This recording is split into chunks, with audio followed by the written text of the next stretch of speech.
Nah, pemirsa, sesuai janji saya tadi, kita akan membahas mengenai PPKM darurat dan juga bagaimana dampaknya terhadap ekonomi, karena ini menjadi salah satu sektor yang paling terdampak. Nah, sebelum berdialog, kita akan perlihatkan kepada Anda bagaimanakah kemarin konvensi pers yang dilakukan oleh Menko Maritim dan juga Investasi Luhut Binsar Panjaitan yang membahas mengenai evaluasi PPKM darurat selama 2 pekan terakhir, dan nanti akan dievaluasi lebih lanjut dan nanti hasilnya akankah diperpanjang atau tidak PPKM darurat ini akan diinformasikan rencananya adalah hari ini atau besok. Ini kita hadirkan terlebih dahulu pernyataan lengkapnya dari Luhut Binsar Panjaitan.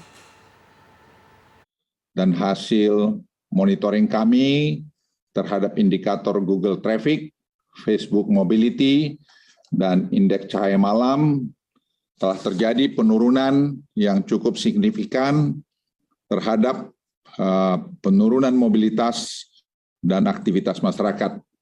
Ini terus terang saja memberikan harapan kepada kita semua bahwa penularan varian Delta ini bisa kita turunkan.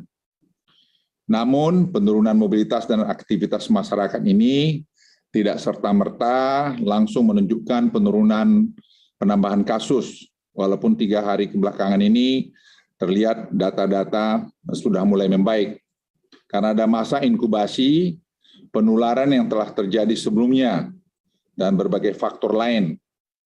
Hasil penelitian dari berbagai institusi dibutuhkan waktu kurang lebih 14 sampai 21 hari. Saya ulangi, dibutuhkan waktu kurang lebih 14 sampai 21 hari untuk kemudian penambahan kasus ini bisa mulai flattening atau mulai rata dan menurun. Hal itu sangat mungkin terjadi jika kita semua konsisten terhadap pelaksanaan PPKM ini. Kita tidak bisa menyelesaikan pandemi COVID-19 ini, terutama menghadapi varian Delta ini. Saya ulangi, menghadapi varian Delta ini. Hanya dengan menambah tempat tidur rumah sakit, dokter dan perawat. Itu hanya sementara. Meskipun kami terus bekerja keras menambah fasilitas rumah sakit itu, hal ini hanyalah solusi sementara. Solusi permanen adalah menjalankan protokol kesehatan yang ketat dan mempercepat program vaksinasi yang Presiden perintahkan berkali-kali dan mengecek berkali-kali mengenai ini, agar tercipta herd immunity. Oleh karena itu saya memohon dengan sangat kerjasama dari seluruh komponen masyarakat untuk mematuhi protokol kesehatan dan ketentuan-ketentuan tambahan selama periode PPKM ini, serta mengikuti program vaksinasi yang dijalankan pemerintah selama periode PPKM ini. Saat ini kami sedang melakukan evaluasi terhadap apakah PPKM dengan jangka waktu dan apakah dibutuhkan perpanjang lebih lanjut.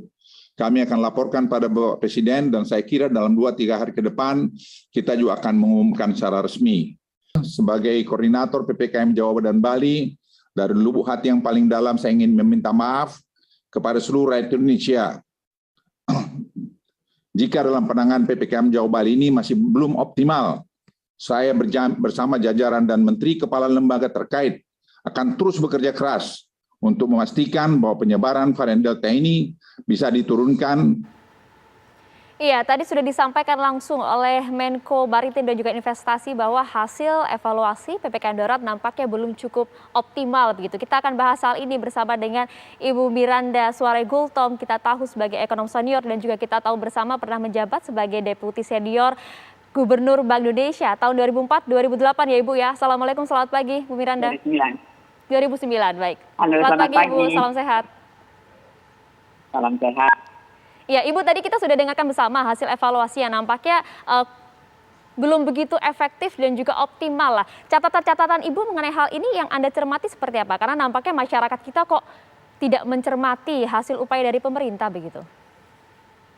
Iya, memang karena kita bisa maklumi ya, kan tidak semua mengerti mengenai apa ukuran terbaik untuk menyatakan bahwa suatu pandemi semacam ini sudah mengkhawatirkan atau justru sudah memberi harapan baik, sehingga bisa kita lihat apa langkah pemerintah yang paling tepat.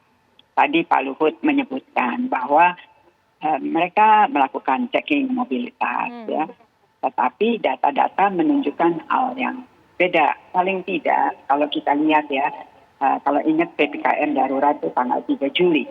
Tanggal 2 Juli data yang ada yang saya lihat ya, bahwa sering disebut 7 days MA, 7 days moving average. Apa artinya itu? Artinya selama 7 hari terakhir dihitung rata-ratanya berapa kasus yang terjadi.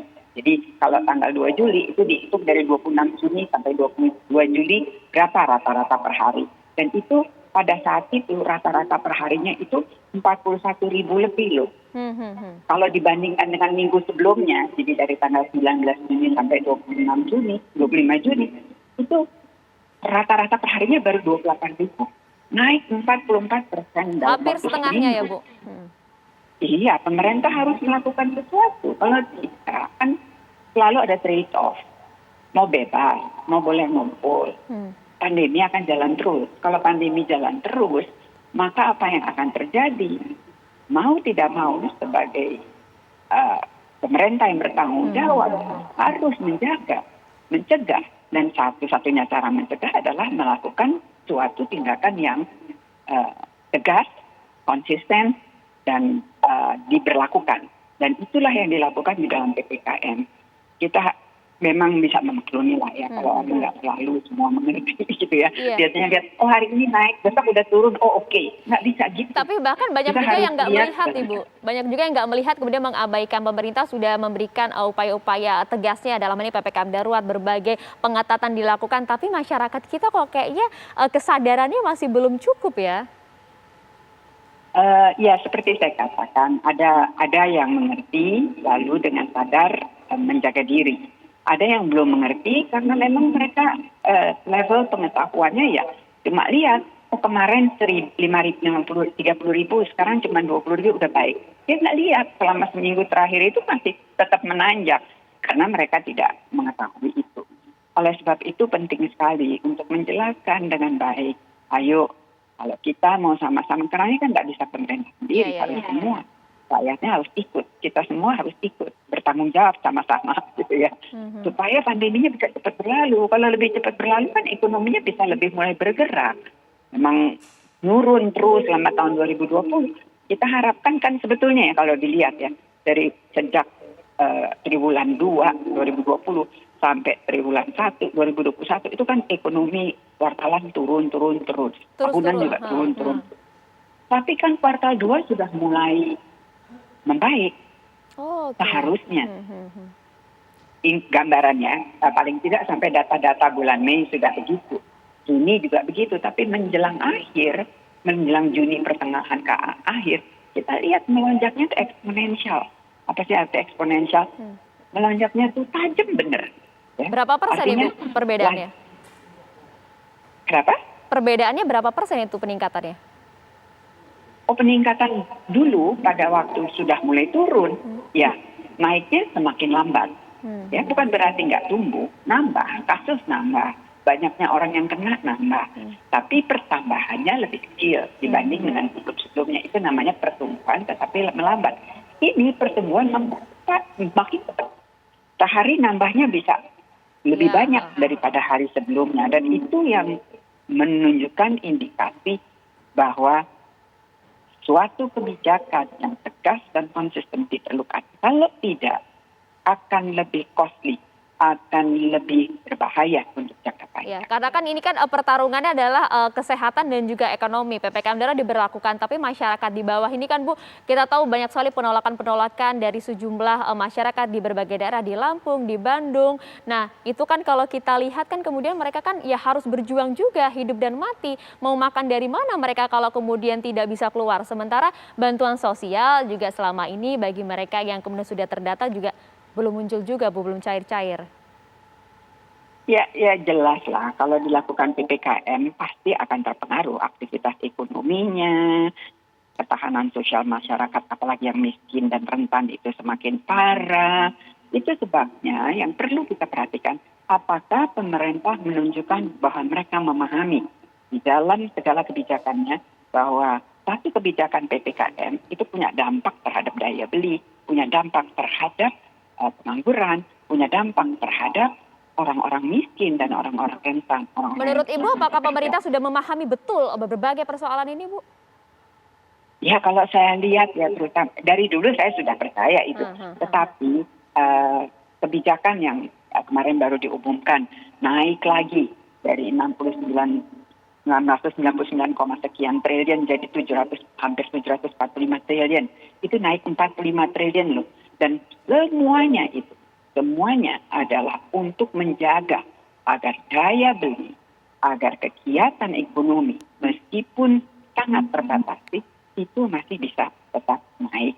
Dinamika daripada kasus COVID ini kan banyak, bukan hanya ekonomi aja, tapi klaster kesehatan yang begitu semakin menyebar luas, kekurangan tenaga nakes, kekurangan obat-obat, kekurangan vaccinator misalkan, kekurangan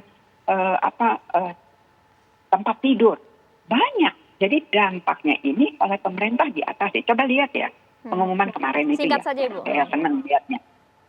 Kan naik nih dari 699,5 ke 744, naik kurang lebih 45 triliun.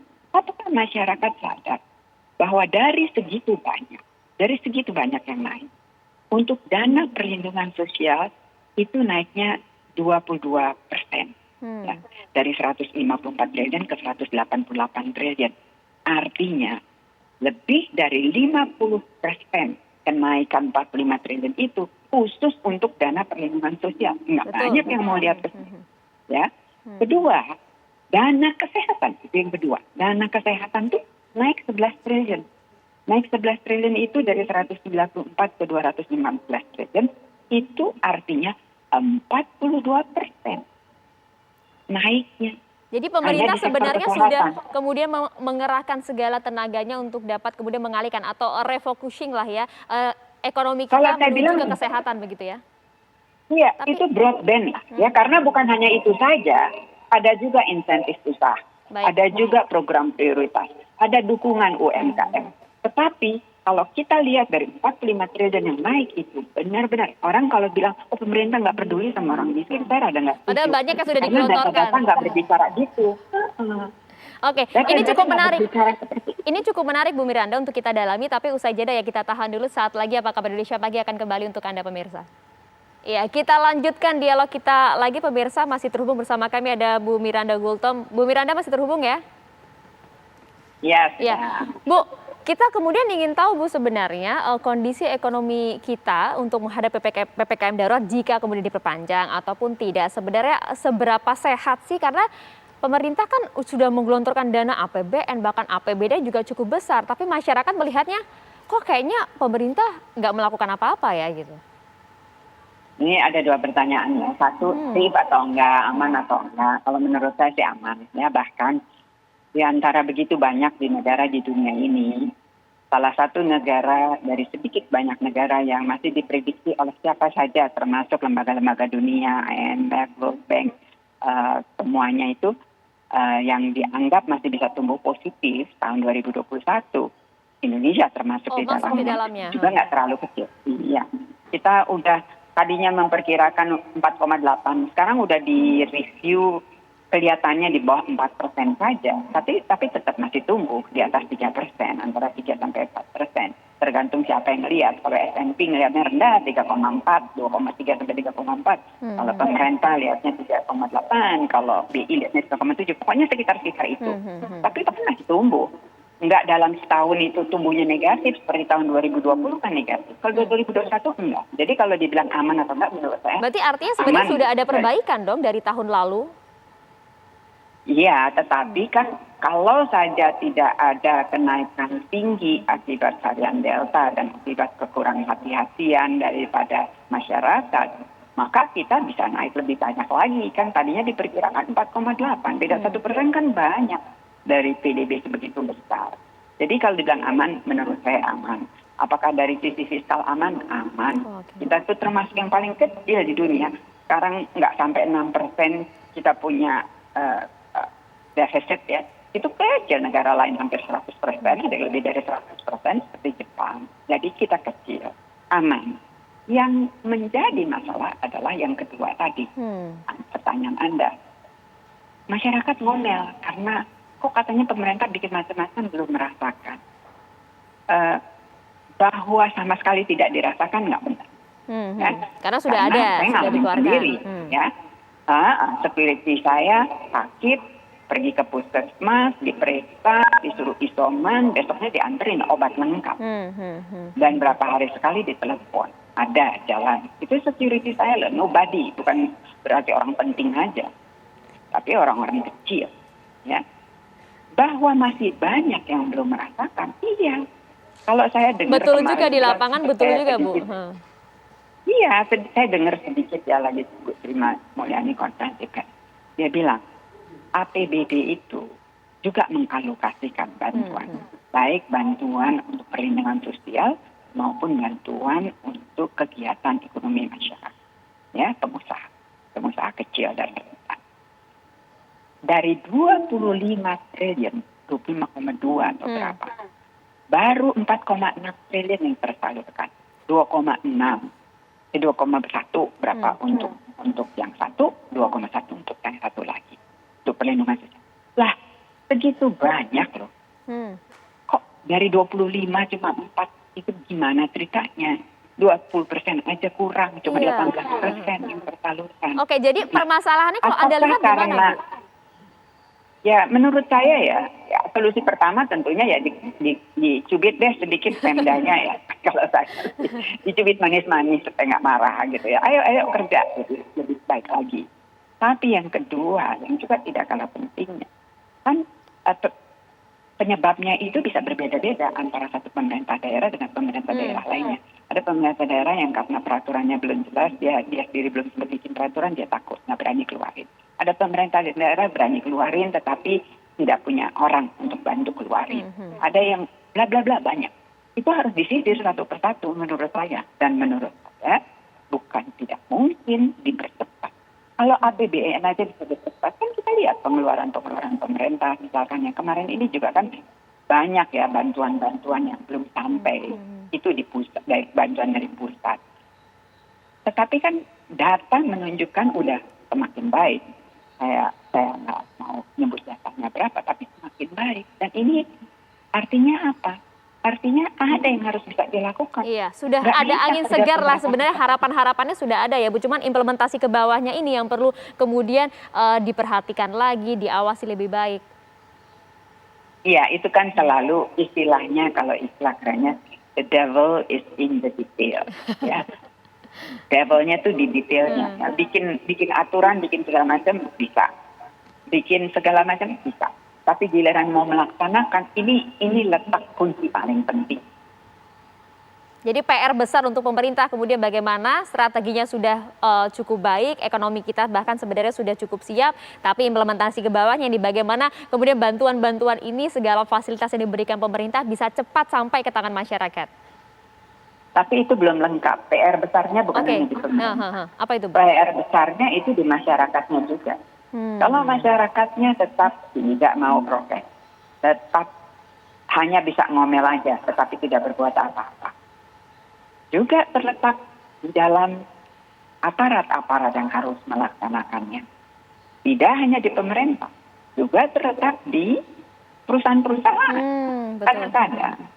Kadang-kadang pengusaha juga, ya pengusaha restoran, udah tahu cuman boleh diisi 40%, dia isi juga 70%. Ya dilema juga soalnya Bu ya. Nah, nyolong-nyolong gitu loh. Padahal bahaya. Karena ini sebenarnya, betul. Karena ini kan sebenarnya ikhtiar bersama juga pemerintah, kemudian para pengusaha, kemudian juga masyarakat. Bagaimana bisa bersatu, mudah-mudahan nanti solusi Ibu tadi bisa sampai juga ke masyarakat, jadi catatan juga. Ada yang mungkin ditambahkan Ibu sedikit, boleh catatan untuk pemerintah? Catatan untuk pemerintah, kita harus juga mendengar, ya, mendengar mereka-mereka yang betul-betul mengeluh, bukan karena hanya asal mengeluh, tapi memang benar-benar tidak bisa merasakan bantuan pemerintah itu. Jadi harus dilakukan, harus benar-benar disisir loh permasalahan asalnya tuh apa. Orang asal ngomong aja, kan sekarang juga banyak yang gitu ya Mbak ya. Terima WA, nggak tahu apa, ngebuka juga enggak, udah langsung forward gitu ya. Itu sama juga. Media yang seperti ini juga bisa merubah persepsi yang begitu besar. Ya. Nah, Karena itu kita juga sebagai masyarakat harus ikut loh. Pemerintah nggak bisa kerja sendiri. Iya, ikhtiar bersama pemerintah dan juga masyarakat, karena pemerintah juga sudah menggelontorkan banyak dana, kemudian berfokus terhadap pemulihan kesehatan dan juga ekonomi. Masyarakat tentunya juga harus berpartisipasi di sini. Terima kasih banyak Ibu Miranda Suaregultom, ekonom senior kita, sudah memberikan berbagai catatan, masukannya juga untuk pemerintah. Semoga dapat menjadi angin segar lah ya Bu ya, untuk kita semua masyarakat di tengah pandemi COVID-19 yang juga tak kunjung landai ini. Terima kasih Ibu. Salam sehat untuk Ibu dan juga keluarga di sana.